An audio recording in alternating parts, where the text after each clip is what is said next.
Start. Good morning students, myself Lokesh, working as assistant professor in civil department in Vijnanara Institute of Technology and Science. Today I am here to teach you the subject ground improvement techniques.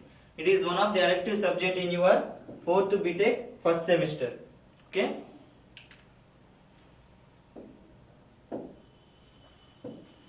Coming to the introduction, ground improvement techniques. In the name itself, it refers to some techniques used to improve the ground. So improving the ground means improving the properties of soil. So what are the properties of soil? Properties of soil are two types: index properties and engineering properties. Okay, properties of soil are two types: index properties and engineering properties. Index properties are individual particles, properties of individual particles, that is grain size, grain shape, or consistency limits, that is plastic limit, liquid limit and shrinkage limit. Those coming under index properties. So what are engineering properties? Engineering properties are permeability, compressibility and shear strength. These three coming under engineering properties. Ground improvement technique refers to improving the engineering properties only. Okay, we are improving only the engineering properties. Engineering properties reflects the strength of the soil, whereas index properties are used only to identify the type of the soil. If we know the index properties, we hardly identify what is the type of the soil. But if we know the engineering properties, then we can say what is its bearing capacity, what is its shear strength, that and all we can calculate. Okay. Ground improvement techniques refers to improving the engineering properties of soil using mechanical, hydraulic and chemical methods. Okay. For example, the soil available in our site is not intended to our use. For example, the soil is clay soil. On clay soils, we cannot do any construction work. What we need is gravel soil. Okay. We need gravel soil, but the soil available is clayey soil. So in such cases, we must do some ground improvement techniques in order to change its properties that are suitable for our construction work. Okay. So these are the basic terminology that we must know before going to the subject, because we use all these words frequently in our subject. The first one is compaction and consolidation. So compaction and consolidation. We know that soil is a three-phase system. Soil is a three-phase system, which means natural soil contains solid particles, around the solid particles water layer, and between the solid particles air content. Okay, soil contains soil solid, water and air content. So that's why soil is known as three-phase system. Compaction means when we apply the load, immediate removal of water and air. When we apply the load, water and air pour out of the water. So the process of immediate removal of water and air under the external loads is known as compaction. Okay. What is consolidation? Consolidation means removal of water particles under constant loading. You must write a word: constant load. The constant load may be a building, maybe a bridge, or maybe a dam. So under the constant load, the repelling, the exposure of water from the soil is known as consolidation. Consolidation takes place up to 20 years. Okay. So if you construct a building on a soil, up to 20 years, the water is still coming out of the water. That process is known as consolidation. Compaction refers to immediate effect. Consolidation refers to longer effect. Okay. Next one is permeability. Permeability is the property of soil to allow water to pass through it. Okay. For example, this is a coarse grain soil.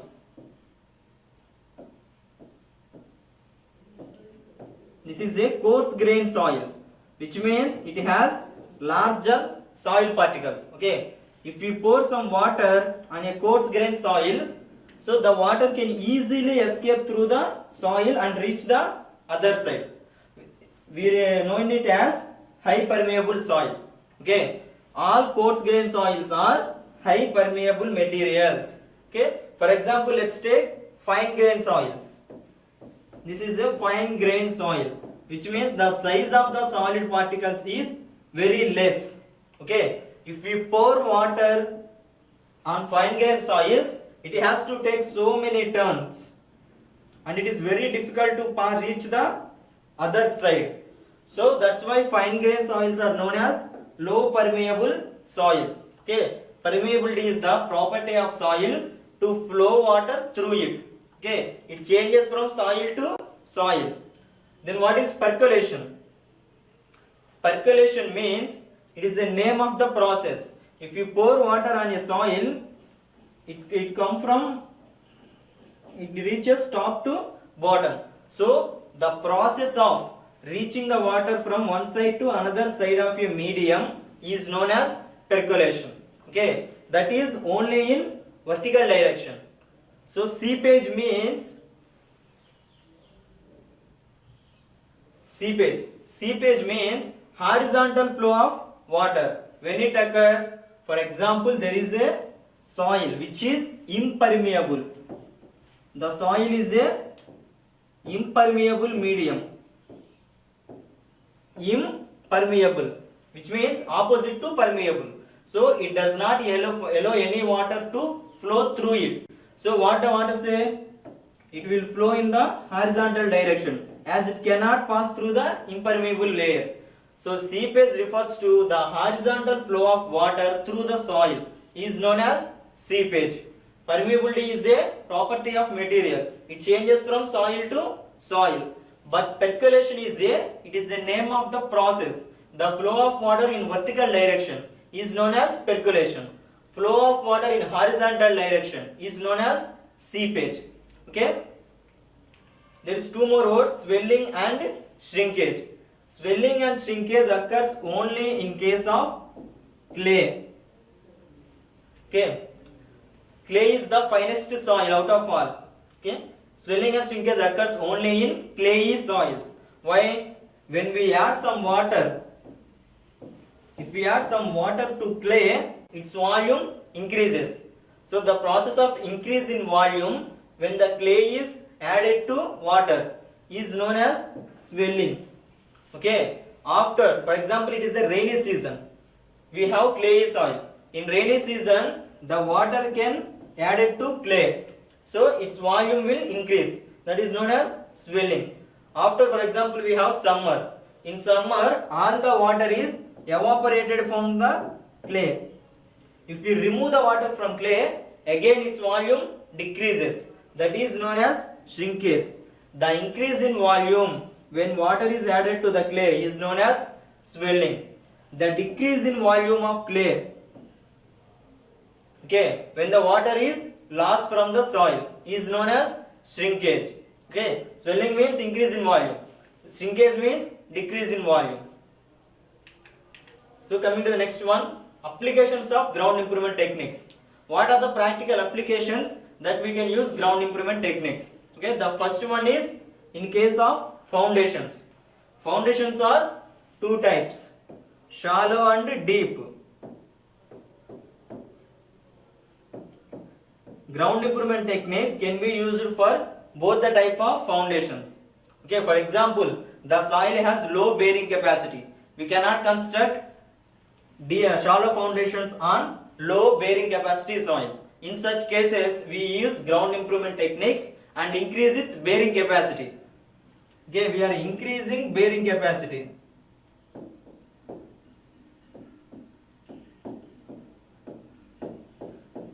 We are increasing the bearing capacity of soil. So then we can use shallow foundation. Okay, deep foundation. Deep means generally more than 10 meters. Okay, for example, we have a soil. Okay, for the first 5 meters the soil is good, but from the 5 to 50 meters the soil is not good. Okay, which means the deeper layers of soil is not suitable for construction, in such cases we use ground improvement techniques. There we can lay deep foundations. Okay, shallow foundations is used when we increase the bearing capacity of soil using ground improvement techniques. We also use deep foundations when if the deep layers of soil is not adequate for our construction work, then we use ground improvement techniques and then we go for deep foundations. Okay, the next one is earthen dams. Earthen dams. For example, we have a pond or a lake and which is supported by earthen dam. There is we have some water. So see, we have constructed a earthen dam. One side of the dam is exposed to water. So here we have higher chances to failure of the slope. The water can penetrate through the soil. So in such cases we need to use ground improvement techniques to prevent the failure of the slopes. Okay, we need to maintain the slope as stable slope. Okay, in such cases also we apply ground improvement techniques. The third one is pavement design. Pavement design means construction of roads. Okay, in the road construction also we apply ground improvement techniques. The next one is presentation of problematic soils in our site. For example, our site has problematic soil. What is problematic soil? Problematic soil may be an acidic soil or alkali soil or clay or organic soil. These all type of soils are known as problematic soil. If our site presents any of these soils, we cannot directly do construction work. So what we have to do? We need to change its properties so as it is suitable for our construction work. For example, you have a acidic or alkaline soils. If these two soils present in our construction site, we must use some chemical methods, that is lime stabilization, fly ash stabilization or bitumen stabilization. There are so many chemical methods. So by using chemical methods, we are neutralizing the properties of this soil. Okay, then we go for construction work. For example, if you have a clay, we are removing all the water from the clay using ground improvement techniques. That means we are consolidating the clay. After that we do construction work. Okay, as all the water is removed from the clay, even when we apply the load, there is no settlements because there is no decrease in volume. The clay is already consolidated using ground improvement techniques. Okay, for example, if you present organic soil, if organic soil is presented in our site, it is based on the organic content. If it has 95% organic content, then it is better to replace. We have to replace it with the another type of soil and do compaction. Then we go for construction work. Okay, if any these type of soils are present in soil, there we apply ground improvement techniques to improve its properties. Okay, the next one is retaining structures. Retaining structures. For example, there is no place, we have very less place to increase the base of the retaining wall. If we have more place, then we keep the flat slope if the space is available, but we have very less space. So in such cases we must maintain steep slope, very steep slope. So construction of steep slopes using soil is very difficult. So in order to prevent the failure of retaining wall, we must apply ground improvement techniques. That is like soil nailing. We insert some bamboos or steel sheets into the retaining wall so that the slope will not fall to the other side. It increases the stiffness of the slope. Okay, even in the retaining walls also we are applying ground improvement techniques. The next one is underground structures. As I already told you, if the deeper layers of soil, it is not on the surface, the soil deeper than the surface is not suitable for construction. But we need to do underground structures like tunnels or subways and all. So in such cases also we must use ground improvement techniques to improve the properties of deeper soil. Then we go for construction of underground structures. Okay, these all are the practical conditions where we use ground improvement techniques. So the next one is objectives of ground improvement techniques. Application means the situation where we are using. These are all are the various situations where we can use ground improvement techniques.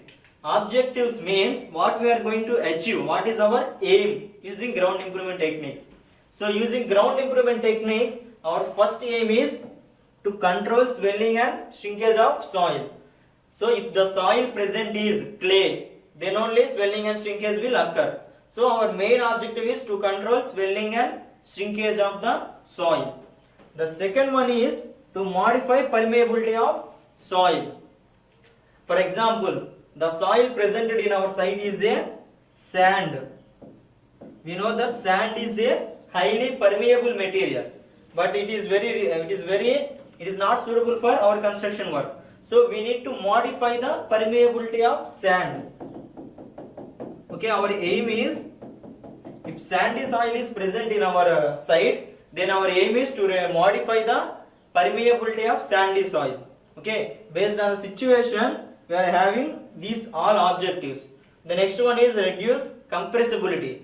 Yeah, it is one of the engineering property. Engineering properties are three. The first one is permeability, second one is compressibility. Compressibility means change in volume of soil when external load is applied. If you apply any external load, the volume of the soil will change. Okay, that property is known as compressibility. We have to reduce the compressibility of soil. That is one of the objective. Okay, if the compressibility is more, when we carry out the construction work, we construct a building over the soil. It is highly compressible, the soil is. Okay, then when we construct the soil, its volume changes rapidly, which may result in differential settlement of the building. Okay, so our objective is to reduce the compressibility of the soil. The next one is reduce the chances of liquefaction. Yeah, it is important one, liquefaction. Liquefaction means it is a phenomena of soil losing its shear strength. The third property, engineering property. The loss of shear strength and stiffness of soil. The soil is going to lose shear strength and stiffness under vibrations. If we apply a vibrations to the soil, it loses its shear strength and stiffness. So what is shear strength? Shear strength means it is the resistance to the shear stresses. That's it. Stiffness. Stiffness means resistance to the deformation under external loads. If we apply external load on the soil, it is a soil. Okay, we are applying some external load. Due to the external load, the soil may deform like this. But before deforming, it offers some resistance. It tries not to deform. Okay, so the resistance of the soil to deformation under the external loads is known as stiffness. Okay, so liquefaction is a phenomena of losing shear strength and stiffness of soil under vibrations. When vibrations will occur? Generally during earthquakes. So earthquake only can create vibrations that causes liquefaction. Okay, the next one is increase shear strength. If we increase the shear strength, it can take more shear stress, which means it can carry more loads. So our aim is to increase the shear strength of the soil. The last aim is to prevent erosion of the soil. For example, our site is situated very near to a river or a canal. What is meant by erosion? Erosion means removal of soil particles due to flow. That may be air flow or water flow. Okay, so our aim is to prevent the erosion of soil. So these are the main objectives of ground improvement techniques. So by using ground improvement techniques, we can achieve all these ones. Okay, coming to the syllabus, we totally have 6 units in R16 regulation.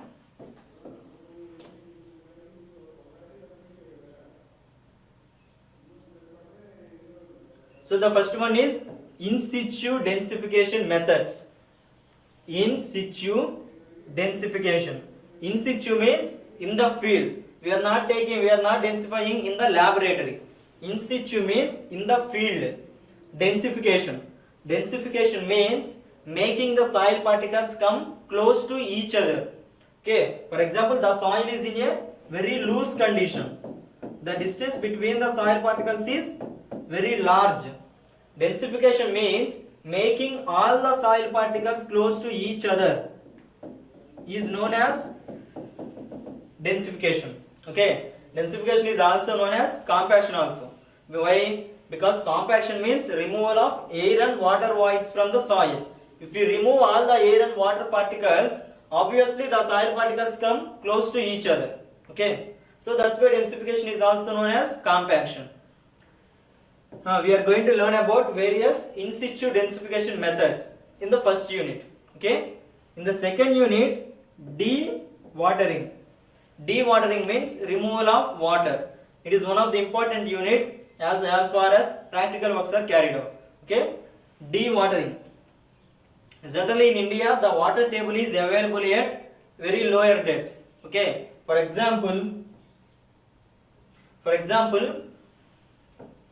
the water table is just 2 meters from the surface, but we need to lay a foundation up to 5 meters. Okay, the water table is available at 2 meters, but we need to lay foundation up to 5 meters. In such case, first we need to remove all this water from the soil. Okay, first of all we need to remove all the water from the soil.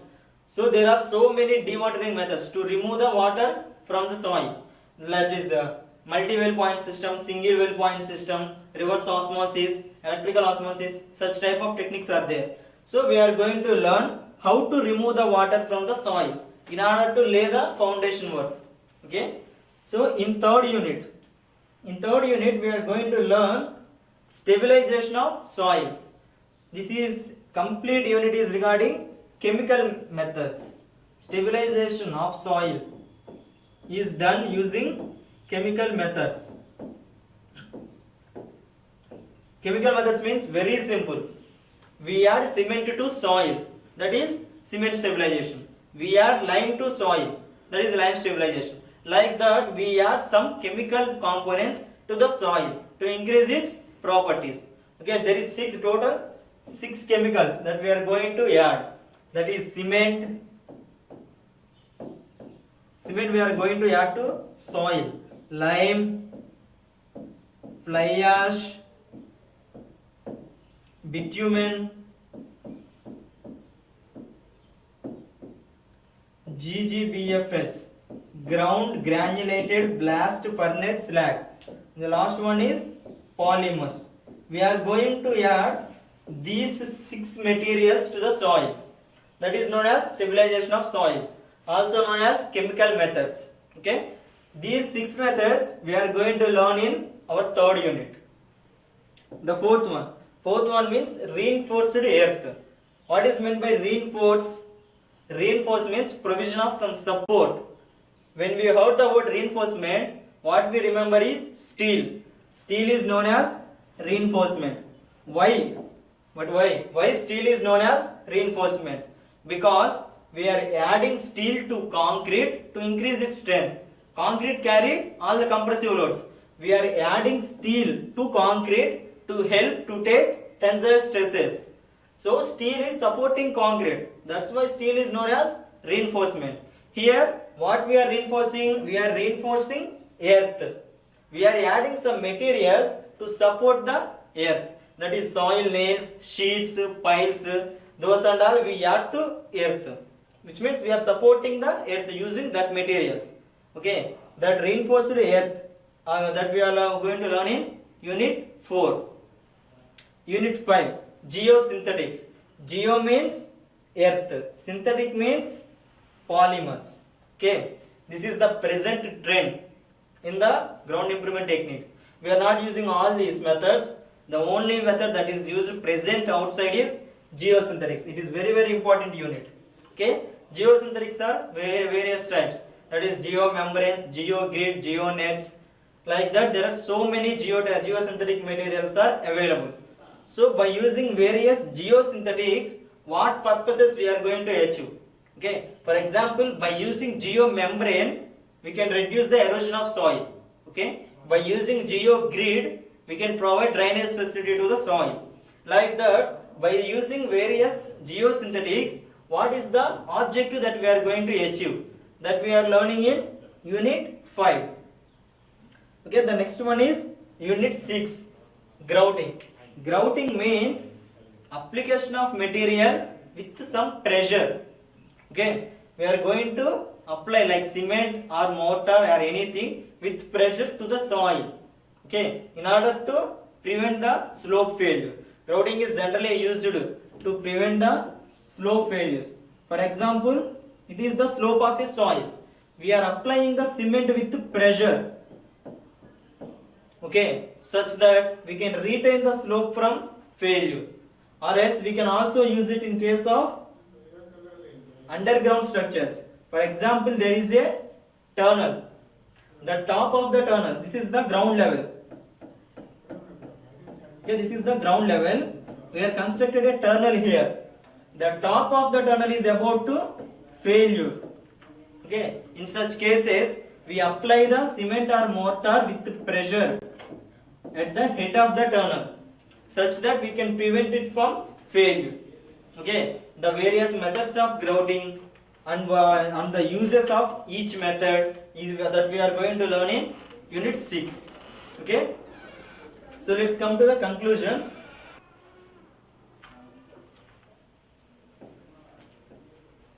So let's summarize today's class.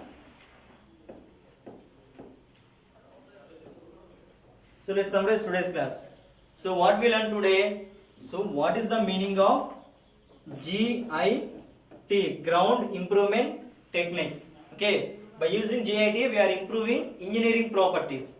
Okay, the second one is terminology. What is the meaning of various terminology that we frequently use in our subject? Okay, we learned about compaction, consolidation, difference between permeability, percolation and seepage, and swelling and shrinkage. Those words we frequently use in our subject that we learn in today's class. The next one is what is the need or what is the applications? In what cases we can apply ground improvement techniques? Applications of GIT. Okay, in what cases like foundations, pavement designs, retaining earthwork, retaining slope failures, and all we studied. The next one is what are the objectives? By using GIT, what can we achieve? That is to control swelling and shrinkage, reduce permeability, reduce compressibility, increasing the shear strength. That and all are the objectives of GIT. Okay. The next one is we give a brief introduction to our syllabus. Okay, what are the various units and what we are going to learn in each and every unit that we are completed. Okay, till now we have reached to the syllabus. In the next session we are starting with the Unit 1, that is in situ densification of soils. And one more thing, coming to the textbook.